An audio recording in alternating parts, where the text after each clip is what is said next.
ఓం శ్రీమాత్రే నమః.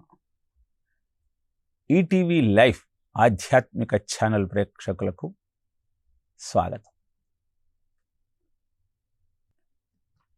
జయతి పరాశరసూనుః సత్యవతీ నందనో వ్యాసః యస్యాస్య కమలగళితం వాంగ్మయం అమృతం జగత్తి పిబతి.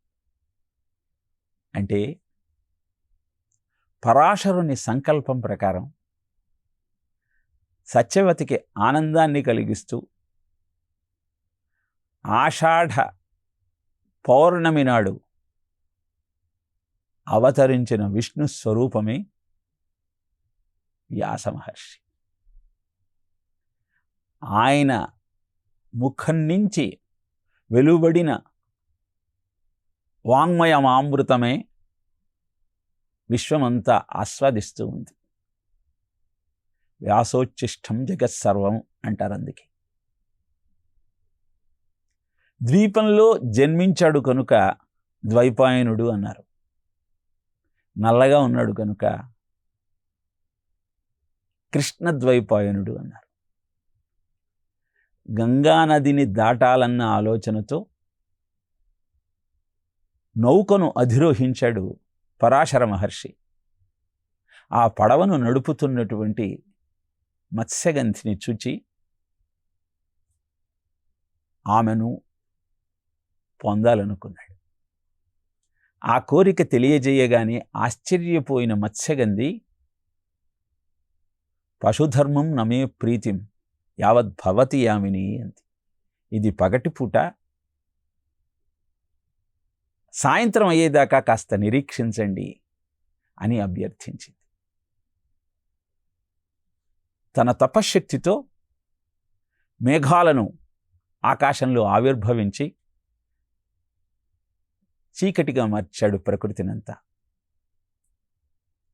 అనంతరం కృష్ణద్వైపాయనుని జననం జరిగింది.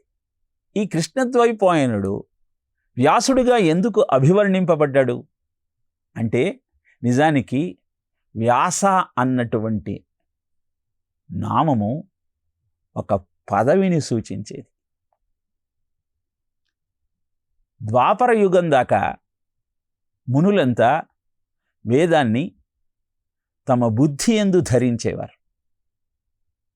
అలా అనంతావై వేదాహ, అనంతములైన వేదములనన్నింటినీ న్యాసము చేసి ఋక్, సామ, యజుర్, అథర్వణ వేదాలుగా ఆవిష్కరించారు. అలా వేదములను న్యాసము చేయటమే కాక ఆ వేదవాంగ్మయాన్ని ప్రపంచానికి అందించటం కోసం శిష్యులకు శిక్షణ ఇచ్చారు. అంటే గురుతత్వానికి నిలువెత్తు నిదర్శనం వ్యాస మహర్షి. ఎందుకంటే గురువు కేవలము తన ఆలోచనను, తన విజ్ఞానాన్ని నలుగురికి పంచటమే కాదు, తన దగ్గర ఉన్న శిష్యులను కూడా గురువుగా పరివర్తన చేయగలిగినప్పుడు మాత్రమే, వారికి కూడా బోధనా క్రమాన్ని, కౌశలాన్ని నేర్పించగలిగినప్పుడే అతను నిజమైన గురువుగా గుర్తింపబడతాడు అని దయానంద సరస్వతి వారు చెప్తారు. అలా పైలుండు ఋగ్వేద పఠనంబు దొరకొని సామంబు జైమిని చదువుచుండే యజువు వైశంపాయనాఖ్యుండు గైకొనే తుదిన ధర్వంబు సుమంతుడు పఠించే అఖిల పురాణేతిహాసముల్ నా తండ్రి రోమహర్షణుడు నిరూఢిదాల్చి తమ తమ వేదమా తపస్సులు భాగించి శిష్య సంఘములకు చెప్పిరంతా. శిష్యులెల్లరూ ఆత్మీయ శిష్యుజనులకు బహుమార్గములు చెప్పి అనుమతింప, పెక్కు శాఖలు గలిగి ఈ పృథివిలోన నిగమమొప్పారె భూసుర నివహమందు.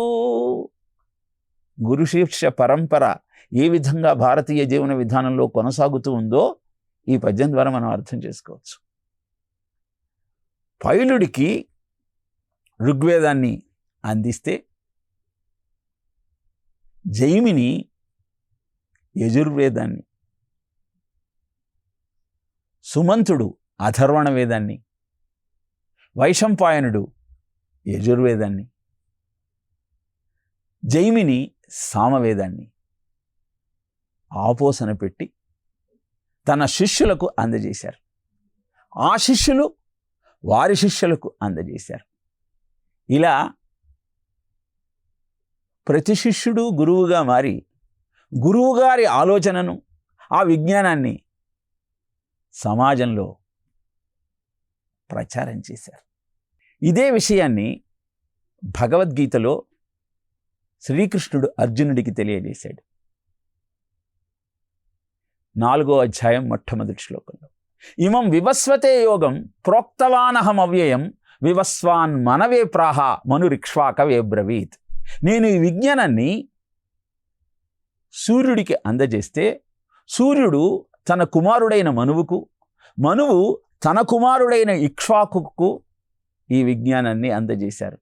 ఏవం పరంపరా ప్రాప్తం ఇమం రాజర్షయో విదుహు సకాలే నేహ మహత యోగో నష్ట పరంతపా.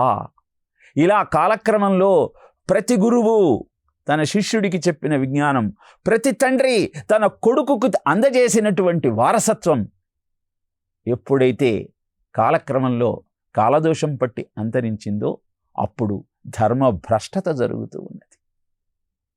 గురు పౌర్ణమి శుభ సందర్భంలో మనం గుర్తించాల్సినటువంటి సత్యం ఏమిటి అంటే, మనం గురు సందేశంలో కార్యక్రమాల ద్వారా అందుకున్న విజ్ఞానాన్ని, భారతీయ ఆత్మ యొక్క ఆలోచన విధానాన్ని మన ముందు తరాల వాళ్లకు, మన కొడుకులకు, కూతుర్లకు, మనవలకు అందజేసినప్పుడు మాత్రమే నిజమైన గురు పూర్ణమిని మనం జరుపుకున్నట్టు, వ్యాస భగవానుణ్ణి మనం ఆరాధించినట్టు. కేవలం ఆధ్యాత్మిక ఆనందాన్ని అందుకోవటం కోసం ప్రవచనాలను వింటూ కాలక్షేపం చేస్తే అది కేవలం నీ వరకు మాత్రమే పరిమితమవుతుంది. ముందు తరాల వాళ్ళకి ఆ ఆలోచన విధానంలోని విశిష్టత అర్థం కాదు. అందుకే వ్యాసుడు అద్భుతమైన వేద విజ్ఞానాన్ని న్యాసం చేసి అందరికీ అందించటమే కాకుండా ఒక్కొక్క అక్షరాన్ని ఎలా పలకాలో, దాని యొక్క మాహత్యమేమిటో శిక్షాశాస్త్రం ద్వారా మనకు తెలియజేశాడు. వృత్రాసురునికి జన్మనిచ్చి ఇంద్రుడి అంతం చూద్దామనుకున్నటువంటి త్వష్ట ప్రజాపతి ఇంద్రశత్రో వివర్ధస్య అనే మంత్రాన్ని స్వరం లేకుండా ఉచ్చరించిన కారణాన వృత్రాసురుడు జన్మించి ఇంద్రుడి చేతిలో హతుడైన వైనాన్ని ఇంతకు ముందు ప్రసంగాల్లో మనం తెలుసుకున్నాం. అంటే ప్రతి అక్షరానికి అద్భుతమైన అర్థంతో పాటు అమంత్రస్య అక్షరం నాస్తి, మంత్రం కాని అక్షరం లేదు అన్న భావన మన హృదయాలలో స్థిరంగా ఉంది. అది సత్యమని నిరూపితమవుతూ ఉన్నది. అందుకే భాషను ఉపయోగించే సమయంలో వివశతకు లోను కాకూడదు, అపభ్రంశ శబ్దాలను ఉచ్చరించకూడదు. అలా మాట్లాడగలిగితే అద్భుతమైన ఆనందం నీ సొంతమవుతుంది. దీన్ని తెలియచేయటం కోసమే వేదవ్యాసుడు శిక్ష అన్న వేదాంగాన్ని ఆవిష్కరింపచేశాడు. అనంతరం బ్రహ్మసూత్రాలను 555 బ్రహ్మసూత్రాలను 4 అధ్యాయాలుగా మనకు అందచేశాడు. బ్రహ్మసూత్రము అంటేనే జ్ఞాననిధి. అందుకే ప్రతి ఆచార్యులు, మధ్వాచార్యులు, శ్రీమద్ రామానుజాచార్యులు, శంకర భగవత్పాదులు ఆ బ్రహ్మసూత్రాలకు భాష్యాన్ని రచించారు. వారి వారి సిద్ధాంతాలకు ఆ విజ్ఞానాన్ని ప్రామాణికంగా స్వీకరించారు. అలా బ్రహ్మసూత్రాలను ప్రపంచానికి అందించిన తరువాత నిగూఢమైన అద్భుతమైన ఈ విజ్ఞానం పామరులకు కూడా అందుబాటులో రావటం కోసం మహాభారత రచన చేశారు.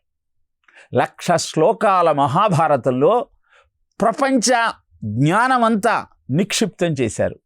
యది హాస్తి తత్ అన్యత్ర ఎన్నే హాస్తి న తత్వ క్వచిత్ అని ప్రతిజ్ఞ చేసి మరి భారత రచనకు శ్రీకారం చుట్టారు వ్యాసదేవులు. అంటే అర్థం, ఏదైతే ప్రపంచంలో నీకు కనపడుతుందో అదే భారతంలో ఉంటుంది. భారతంలో ఉన్నది మాత్రమే ప్రపంచంలో నీకు కనపడుతుంది. అందుకే వెనకటికి అమ్మమ్మ కళాశాలలకు పాఠశాలలకు వెళ్ళి విద్యాభ్యాసం చేసే అవకాశం లేనప్పుడు రామాయణ భారత భాగవత గ్రంథాలని అధ్యయనం చేసేవారు. అందుకే గంపెడంత సంసారాన్ని గుట్టుగా నడుపుకుంటూ వచ్చేవాళ్ళు. ఆ విజ్ఞానం ఎప్పుడైతే లోపిస్తోందో అప్పుడు అహంకారంతో మిడిసిపడే దాంపత్యం మన కనుల ముందు సాక్షాత్కరిస్తూ ఉన్నది. మహాభారతంలో ఆది, సభ, అరణ్య, విరాట పర్వ, ఉద్యోగ పర్వ, భీష్మ, ద్రోణ, కర్ణ, శల్య ఇలా 18 పర్వాలతో 1,00,000 శ్లోకాల భారతంతో మనకు మార్గదర్శకం చేశారు. అలానే భగవద్గీతలో 18 అధ్యాయాలతో అద్భుతమైన విజ్ఞానాన్ని భారతంలో నిక్షిప్తం చేసి మనకు మార్గదర్శకం చేశారు.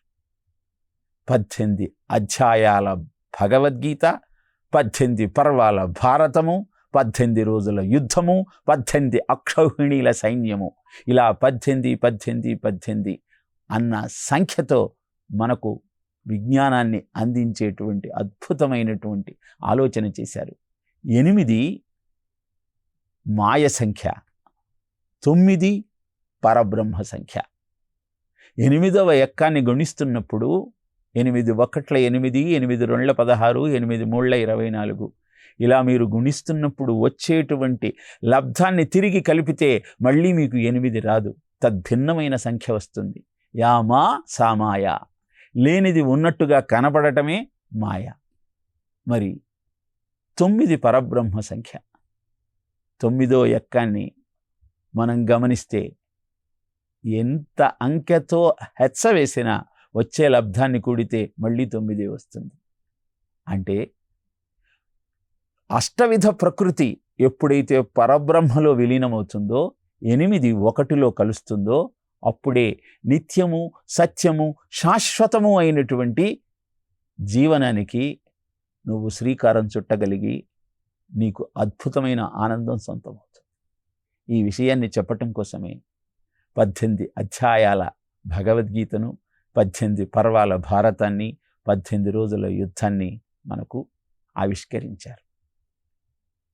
అద్భుతమైన ఈ రచనలన్నిటినీ చేసిన తరువాత పురార్థం నవం కరోతి ఇది పురాణం, ప్రాచీన విజ్ఞానాన్ని ఆధునిక జీవనానికి అన్వయించుకొని అద్భుతాన్ని ఎలా ఆవిష్కరించాలో, అభ్యుదయాన్ని ఎలా అందుకోవాలో తెలియజేయటం కోసం 18 పురాణాలను మనకు అందించారు. మద్వయం భద్వయం చైవ బ్రత్రయం వ చతుష్టయం అనాపలింగ కూస్కాని పురాణాన్ని పృథక్ పృథక్. మద్వయం మార్కండేయ పురాణము, మత్స్య పురాణం. భద్వయం భాగవతము, భవిష్య పురాణం. బ్రత్రయం బ్రహ్మాండ బ్రహ్మ వైవర్తన పురాణాలు. మద్వయం భద్వయం చైవ బ్రత్రయం వ చతుష్టయం అనాపలింగ కూస్కాని పురాణాన్ని పృథక్ పృథక్. మద్వయం అంటే మకారంతో ప్రారంభమయ్యే పురాణాలు 2. మొదటిది మత్స్య పురాణము, తరువాత మార్కండేయ పురాణం. భద్వయం, భ అన్న అక్షరంతో ప్రారంభమయ్యేటువంటి పురాణాలు 2. భవిష్య పురాణము, భాగవత పురాణం. బ్రత్రయం, బ్ర అన్న అక్షరంతో 3 పురాణాలు ఉన్నాయి. బ్రహ్మ పురాణము, బ్రహ్మాండ పురాణము, బ్రహ్మ వైవర్తన పురాణం. వ చతుష్టయం, వకారంతో ప్రారంభమయ్యే పురాణాలు 4. విష్ణు పురాణము, వరాహ పురాణము, వామన పురాణము, వాయు పురాణం. అనంతరం ఆ అగ్ని పురాణము, నా నారద పురాణం, ప పద్మ పురాణము, లి లింగ పురాణము, గ గరుడ పురాణము, స్కా స్కాంద పురాణం. ఇలా 18 పురాణాలలో 5 లక్షల శ్లోకాలతో అద్భుతమైనటువంటి నిత్య జీవిత సత్యాన్ని ఆవిష్కరించిన మహానుభావుడు వ్యాస భగవానుడు. భారతాన్ని పంచమ వేదమని ఎందుకుంటారు అంటే 1,00,000 శ్లోకాలు భారతంలోనే ఉన్నాయి. మిగతా 4 లక్షల శ్లోకాలు ఈ 18 పురాణాలలో మనకు కనపడతాయి. అద్భుతమైన ఇన్ని రచనలు చేసినా వ్యాసుడు ఏదో అశాంతితో బాధపడుతున్నాడు. శమ్యాప్రాసం అనే ఆశ్రమంలో సరస్వతీ నదీ తీరాన కూర్చొని ఆలోచనలో ఉన్నటువంటి వ్యాసుడి దగ్గరికి నారద మహర్షి వచ్చి, ధాతవు, భారత శృతి విధాతవు, వేద పదార్థజాత విజ్ఞాతవు, కామముఖ్యరుపు షట్క విజేతవు, బ్రహ్మతత్వ నిర్ణేతవు, యోగినేతవు, వినీతుడవీవు చెలించె చల్లరే, కాతర కైవడిన్ వగవ కారణమేమి పరాశరాత్మజా అని ప్రశ్నించాడు. ఓ వ్యాస మహర్షి, వేదాలనన్నింటినీ న్యాసం చేశావయ్యా. పురాణ విద్యను ప్రపంచానికి అందిస్తూ ఉన్నావు. కామక్రోధ లోభ మోహ మదమాత్సర్యములనేటువంటి అరిషడ్వర్గాలను జయించావు. బ్రహ్మతత్వం ఇది అంటూ బ్రహ్మసూత్రాలలో నిర్దేశించావు.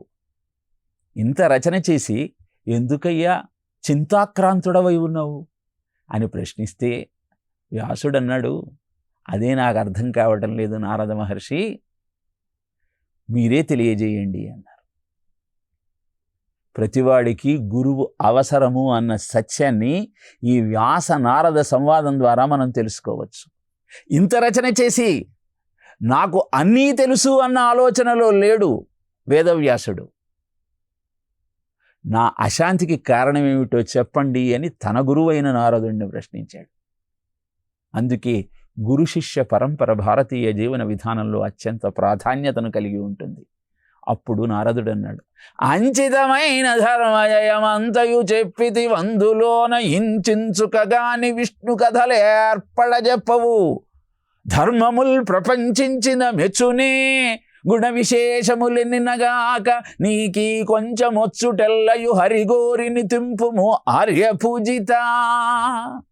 నువ్వు ఎన్నో ధర్మాలు చెప్పావయ్యా, ఎన్నో శాస్త్రాలు, ఎన్నో పురాణాలు, ఎన్నో కథలు, ఎన్నో ఐహిత్యాలు ప్రపంచానికి అందజేశావు. కానీ ఏ గ్రంథంలోనైనా ఆ విష్ణువు యొక్క తత్వాన్ని ఆవిష్కరించే ప్రయత్నం చేసావా? ఇక్కడ మనకు సందేహం కలుగుతుంది.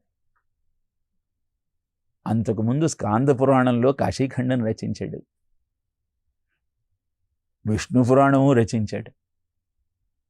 ఇన్ని రచనలు చేసినటువంటి వ్యాసుడు ఎందుకని కృష్ణ కథను రచించలేదని నారదుడు అన్నాడు అంటే, కృష్ణతత్వాన్ని అద్భుతంగా ఆవిష్కరించినది భాగవతంలో మాత్రమే. చారుతర ధర్మరాశికి భారకుడగు కృష్ణుడు ఆత్మక పదమునకేగన్, భారకుడు లేక ఎవని చేరెను ధర్మము బలుపు చెడి మునినాథ. ధర్మాన్ని పరిరక్షించేటువంటి కృష్ణావతార వైశిష్ట్యాన్ని విశిష్టంగా, వివరంగా, విశదంగా అందజేసింది భాగవతంలో మాత్రమే. అది నువ్వు పూర్తిగా చెయ్యలేదు కనుకనే నీకు మనశ్శాంతి లేదయ్యా, కనుక ఆ కృష్ణ కథను రచించే ప్రయత్నం చెయ్యమన్నాడు. ఇలా ప్రతి గురువు తన శిష్యుడికి అందించే జ్ఞానము, ప్రతి శిష్యుడు తన అనుమానాలను నివృత్తి చేసుకోవటం కోసం ఆశ్రయించాల్సిన గురువు ఈ గురు శీర్ష పరంపర కొనసాగించేస్తూ గురు పౌర్ణమి యొక్క గొప్పతనాన్ని మనం తెలుసుకోవాలి. గురు పౌర్ణమి అంటే ఇంత వాంగ్మయాన్ని ప్రపంచానికి అందజేసినటువంటి వ్యాసుడి పుట్టినరోజును మనం గురు పౌర్ణమిగా భావిస్తాం. కారణం ఏమిటి అంటే, గురువు ఏ విధంగా తన బాధ్యతను నిర్వర్తించాలన్న సత్యాన్ని ప్రపంచానికి చాటి చెప్పినవాడు వేదవ్యాసుడు. అందుకే ఆయన జన్మదినోత్సవాన్ని మనం గురు పౌర్ణమిగా జరుపుకుంటాం. తద్విద్ధి ప్రణిపాతేన పరిప్రశ్నేన సేవయా ఉపదేక్షంతి తే జ్ఞానం జ్ఞానిన తత్వదర్శన అని వ్యాసుడు భగవద్గీతలో గురువుని ఎలా ఆశ్రయించాలో మనకు తెలియజేశాడు. కనుక గురు పౌర్ణమి నాడు సూర్యోదయానికి ముందరే నిద్రలేచి అభ్యంగన స్నానం చేసి పూజ గదిని శుభ్రం చేసుకొని అక్కడ ఒక శుభ్రమైన వస్త్రాన్ని మీద కొంత బియ్యాన్ని ఉంచి దానిలో ఒక తమలపాకు మీద వ్యాసుడి యొక్క విగ్రహాన్ని ఉంచి నువ్వు ఆరాధించేటువంటి గురుమూర్తి యొక్క విగ్రహాన్ని ఉంచి షోడశోపచారాలతో పూజాధికాలను నిర్వర్తించాలి. అనంతరం ఆ వ్యాసుడు రచించిన వాంగ్మయంలోని ఏదైనా ఘట్టాన్ని పారాయణ చేసే ప్రయత్నం చేయాలి. అలా ఋషి రుణం తీర్చుకోవాలి. నిజానికి గురువు ప్రతి క్షణము మన పక్కన ఉండి మనకు మార్గదర్శకం చేయలేనటువంటి సమయంలో ఏం చెయ్యాలి అని శిష్యుడు ప్రశ్నిస్తే సమాధానంగా ప్రవచనం చెబుతూ ప్రపంచానికి మార్గదర్శకం చేసేటువంటి గురుతుల్యులైన వ్యక్తులను ఆ రోజు సన్మానించాలి. దేవాలయానికి వెళ్ళి భగవత్ కథలను వింటూ గురు చరిత్రను అందరికీ అందించే ప్రయత్నం చేయాలి. గురుగ్రహానికి శాంతి చేసుకోవటం కోసం శనగలను దానం చెయ్యాలి. ఇలా గురు పౌర్ణమి నాడు నిర్వర్తించాల్సినటువంటి బాధ్యతలనన్నింటినీ, ఆచరించాల్సిన విధి విధానాలనన్నింటినీ మనకు శాస్త్రం తెలియజేసింది. గురు పౌర్ణమి అనగానే కేవలం గురువుగారి పాదపూజ చేసి ఆయనకు తృప్తి కలిగించాలన్న ఆలోచన నువ్వు చేస్తే అది సరి అయినది కాదు. గురువుగారి ఆలోచన విధానాన్ని కూడా ఆవిష్కరిస్తూ ఆ విజ్ఞానాన్ని ప్రపంచానికి అందజేయటం కోసం నీ వంతు బాధ్యతగా నువ్వేం చేస్తున్నావని నిన్ను నువ్వు ప్రశ్నించుకొని తదనుగుణంగా నీ జీవితాన్ని నువ్వు మార్చుకున్నప్పుడు మాత్రమే నిజమైన గురు పూర్ణమిని నువ్వు ఆచరించినట్టు, గురువుగారికి నువ్వు సేవ చేసినట్టు, ఆయనకు పూజ చేసినట్టు. అలా ప్రతి శిష్యుడు అనుమానము వచ్చినప్పుడు, బాధతో ఉన్నప్పుడు గురువును ఆశ్రయించి గురు పౌర్ణమి యొక్క గొప్పతనాన్ని తెలుసుకుంటూ జీవితాన్ని ధన్యం చేసుకోవచ్చు. ఆఖరిగా రమణులు గురు పౌర్ణమి గురించి చెబుతూ, నీ అహంకారాన్ని గురు పాదాల దగ్గర ఉంచి నీవే తప్ప ఇతఃపరంబెరుగా మన్నింపదగున్ దీనునిన్ అంటూ గురువును నువ్వు ఆశ్రయించినప్పుడే నిజమైన గురు పూర్ణమిని నువ్వు జరుపుకున్నట్టు అని తెలియజేశారు. కనుక గురు పౌర్ణమి నాడు గురువులను స్మరిస్తూ జీవితాన్ని ధన్యం చేసుకునే ప్రయత్నం చేద్దాం. గురు సందేశం కార్యక్రమంలో భారతదేశంలోని గురువుల యొక్క చరిత్రలను, వారి జీవితాలను సమాజ శ్రేయస్సు కోసం త్యాగం చేసిన వైనాన్ని, వారు ప్రజాబాహుళ్యానికి అందించిన విజ్ఞానాన్ని అధ్యయనం చేస్తూ వారిని ఆరాధించేటువంటి క్రమానికి శ్రీకారం చుడుతూ వారి చరిత్రలను స్మరిస్తూ మన జీవితాలను ధన్యం చేసుకునే ప్రయత్నం చేద్దాం. ఓం తత్సత్.